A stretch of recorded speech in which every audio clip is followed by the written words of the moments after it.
Spaku për pronën e pronarit, që ai ishte pronar tamam legjitim, bëri gjithë atë fare time, shagjoj më shumë kohë letë. Ka sekuestrime në kep të Rodomit? Për pronën e një pronari, ndërkohë që Spaku nuk heton të gjithë këta që kanë zaptuar me falso Bregdetin e Shqipërisë, Flavio. Ky është problemi. Të gjithë këta që kanë zaptuar dhe vazhdojnë të zaptojnë dhe kanë hedhur në erë, kanë hedhur malet morë, kanë shkatëruar Shqipërinë, për shkatërrojnë akoma në Bregdet. Do me thënë, këtë që i ka bërë Edi Rama me gjithë banditët e tij të quajtur investitor strategjik, Shqipërisë nuk ja ka bërë asnjë pushtues që ka kaluar në këto anë, o Flavio. Ore, arkivi i shtetit nuk e ka prekur askush, nuk arriti të fuste duart askush. Dhe Roxha, që ishte band kriminale, një bandit, nuk arriti në ato nivele që arriti Edi Rama. Të fuste duart të griste për dokumentat ose të fuste dokumentat falsifikuar në arkiv shtetit. I retrushoj me Roxha se interesonte për të fshirë foto për shtuar sa jo në një, po jo në nivelet e Edi Ramës, mon. Jo në nivelet e Edi Ramës. Do me thënë, në studiot janë qokat politike që bën Edi Rama, di që janë to studiot ku ti vete paguan ato lekët jashtë.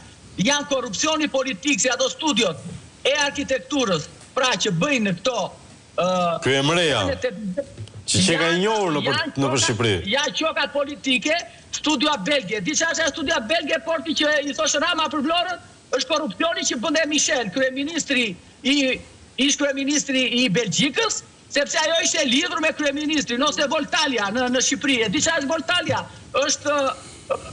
i ka dhënë 200 hektar tokë ky Karabasta, një kompani është lidhur me Macronin. Pra, ky kanalizon parat të këto forma të korupcionit politik, Flavio. Do vende ta inauguron dhe Macroni atë, po fatkeqësisht ku erdhi ai ato ditë rashi, do të Karabasta. Pra, ky studiot arkitekturore, këto i përdor për korupcion politik dhe u thot gjithë bizneseve ikni, çoni parat jashtë. Do studiot janë gjitha jashtë Shqipërisë, nuk janë Shqipëri. Sepse ato kanë pas tyre politikanë europian. Kanë ata korruptorit e Europës.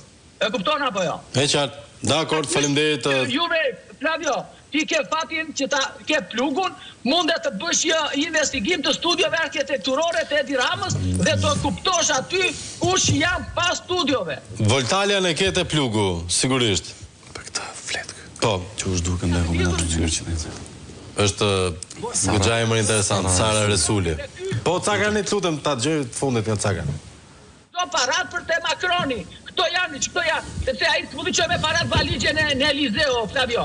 Ai këtu i kanalizon korrupsionin e tij, e kupton? Absolutisht e qartë. Me anë të kompanive, me anë të asaj, Xhoxha Melonit ja dha direkt, i dha Nata, copën e Shqipërisë mbaj, tha. Ati tjetrit i dha Vlorën, ati tjetrit i dha Durrësin, ati tjetrit i dha Butrintin, ati tjetrit i ka dhënë ku do japi, ande Gjirokastër ku do çaj do japi, dhe kështu që, domethënë, e ka ndarë copa pra. E ka parcelizuar.